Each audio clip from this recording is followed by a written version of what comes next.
We're going to be using rules to complete tables and graphs today. So we're just going to jump right into this first one. It says Gina is 5 years older than Max. This relationship can be represented by the rule y equals x plus 5, where y is Gina's age and x is Max's age. Complete the table and graph based on this rule. All right, so here we have the rule. This is what we're using to complete the table, and then we'll use the table to complete the chart. All right, so this is telling me that y, this column right here, is equal to x plus 5. So this column here are my x's. So to get this, I have to do what? I have to add 5 to x. So for each one of these, right, to get this one, I'm going to have to add 5. So what is 0 plus 5? 5. Okay, what is 1 plus 5? 6. All right, what is 2 plus 5? 7. What is 3 plus 5? 8. What is 5 plus 5? 10. All right, so how did I use the rule? It's telling me to find y, which is Gina's age. I need to take x and add 5. So since Max is x, I'm taking each one of these ages and adding 5. And just think about that. If Gina is 5 years older than Max, Max is just born, right? He's 0 years old. How old is Gina? 5. Okay. A few years later, if Max is 3, if Gina's 5 years older than him, how old is Gina? 8. Okay. So that's why the rule fits this relationship. Now, to change the table into a graph, you think of these as an ordered pair, all right? So when we do ordered pairs, it's always x first, then y. So what is this first ordered pair? Well, when x is 0, y is 5. Well, that's a point I can put on the graph. So I'm going to go, remember, this is x down here, this is y. Always start with x, okay? So you walk to the elevator before you can go up or down. So I start at 0, which isn't going to change. It's not going to move over any. I'm just going to start there. Then I'm going to go up to 5 and put a point. All right, what's my next point? When x is 1, y is 6. All right, so I'm going to go over to 1 and then take the elevator up to 6, right? What's my next point? 2 and 7. So I go over to 2 and then up to 7. 3, 8. Go over to 3 and then up to 8. And then the next one is what? 5 and 10. So I go over to 5 and up to 10. All right? So you can see that these points are forming a line. So why did it skip this point right here? Well, it's just because the table skipped over what? 4. Could I put a 4 there?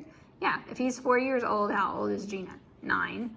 Okay, so I'm not going to graph that point because it's not part of the table, but it makes sense as far as the relationship goes. And then it asked me if Gina is 20 years old, how old is Max?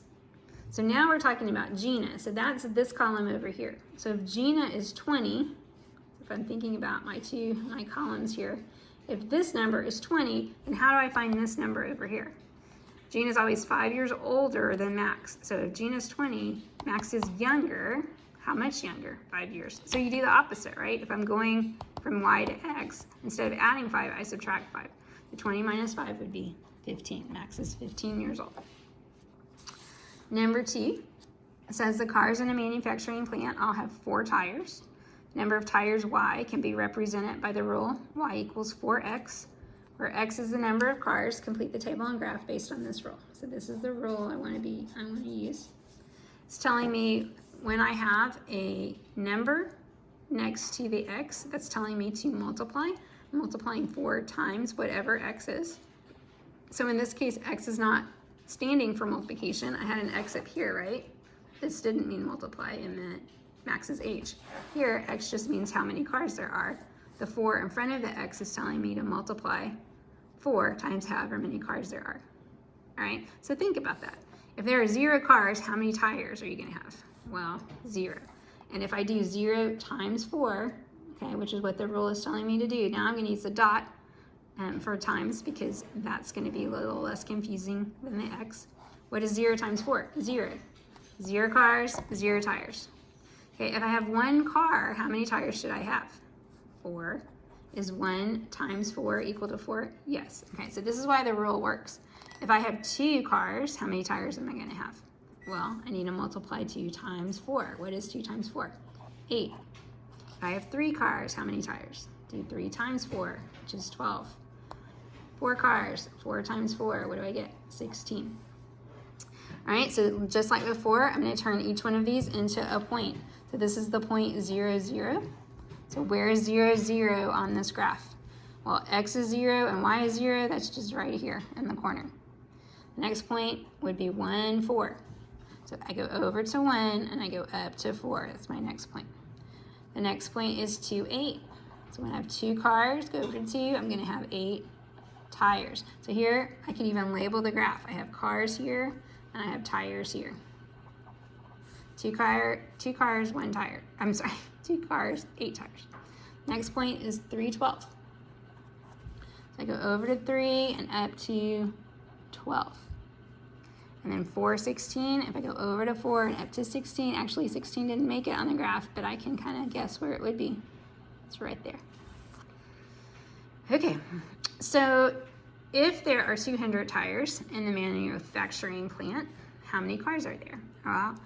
What are we doing? We're saying there are 200 tires, so how many cars are there? How many cars would require 200 tires? All right, so to go this way, you multiplied by 4, so what do you think you're going to do to go the opposite way? Well, you're going to divide, right? If I had 16 tires and I wanted to know how many cars that was, I would do 16 divided by 4, and that would give me 4. If I did 12 divided by 4, I get 3. If I did 8 divided by 4, I get 2. All right, so we're going to do 200 divided by 4. 4 won't go into 2, it'll go into 20 5 times. And bring down that 0. 4 going to 0, 0 times. So I get 50. So what does that mean? It means that when I have 50 cars, I need 200 tires. Okay, I could even skip down and put that in the table. All right, we've got another one. Number 3 says every student in Miss Pickard's class was asked to bring 3 pencils to class. Write a rule that can be used to represent the number of students X and the number of pencils Y. Complete the table and graph based on the rule. Okay, so before we write the rule, let's just think about how we would figure it out. So when you have 0 students, how many pencils should you have? 0 students, 0 pencils, right? If you have 1 student, how many pencils are they going to bring? They're going to bring 3. So here's my 1 person, my 1 student. How many pencils do they bring? 1, 2, 3. Okay, if I have 2, if I add another person, then how many pencils are they going to bring? 3.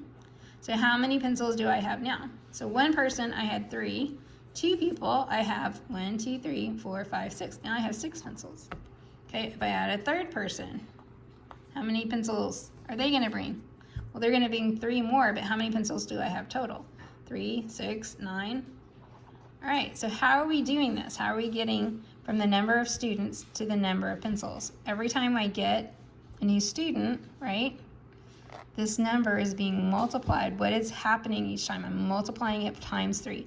So what is 1 times 3? 3. What is 2 times 3? 6. 3 times 3 is 9. So 4 times 3, right, would be 12. Does that make sense? If I added another person here, would I end up with 12? Yeah. This is multiple. So when you repeatedly add something, the same number, right, that is multiplication. So these all work times 3, times 3, times 3. So the rule I would write would be to find the number of pencils, y. So y equals, what did I have to do? I had to multiply the number of students times 3. So you write that as y equals 3x. This means 3 times the number of students. Turn that into a ordered pair, this table, these points, into ordered pairs, and then we can graph them. The first one is 0, 0. That's in the corner. Second one is 1, 3. So it's always y first, and then x, so 1, and then up to 3. And 2, 6. So over to 2, up to 6. 3, 9. Be over 3, and then up to 9. And 4, 12. So over to 4 and up to 12. Okay? And then it asked me, all right, is Miss Pickard, if she collects 153 pencils, how many students does she have? All right, well, you're not going to multiply that times 3, right? There are not more students than pencils. There are less students than pencils because every student's bringing 3. So I'm not going to multiply it by 3. I'm going to do what? I'm going to do the opposite. It's like saying, how many people are over here if there's 153 pencils? So you do the opposite to go this way. You divide by 3. I can't divide 3 into 1. 3 will go into 15 5 times. Subtract, bring down the 3. 3 will go into 3 1 time. And then I'm done. So it's going to take 51 students to collect 153 people. 153 pencils. So that is using a rule to complete tables and graphs. So just pay attention. Are you adding to x? Am I adding plus 5? Okay, the rule is going to say add 5. Or am I multiplying? Here, this is how you write multiplication. I'm multiplying times 4. And then on this one, you're multiplying times 3. Once you know what the rule is, you're just applying that rule over and over again to every value of x in order to find y. You're turning those into points that you can graph. And then occasionally they'll ask you a question where maybe they'll give you the y part and you have to find the x part. The way to do that is to do the opposite, right? Instead of adding 5, you subtract. Okay, see you soon.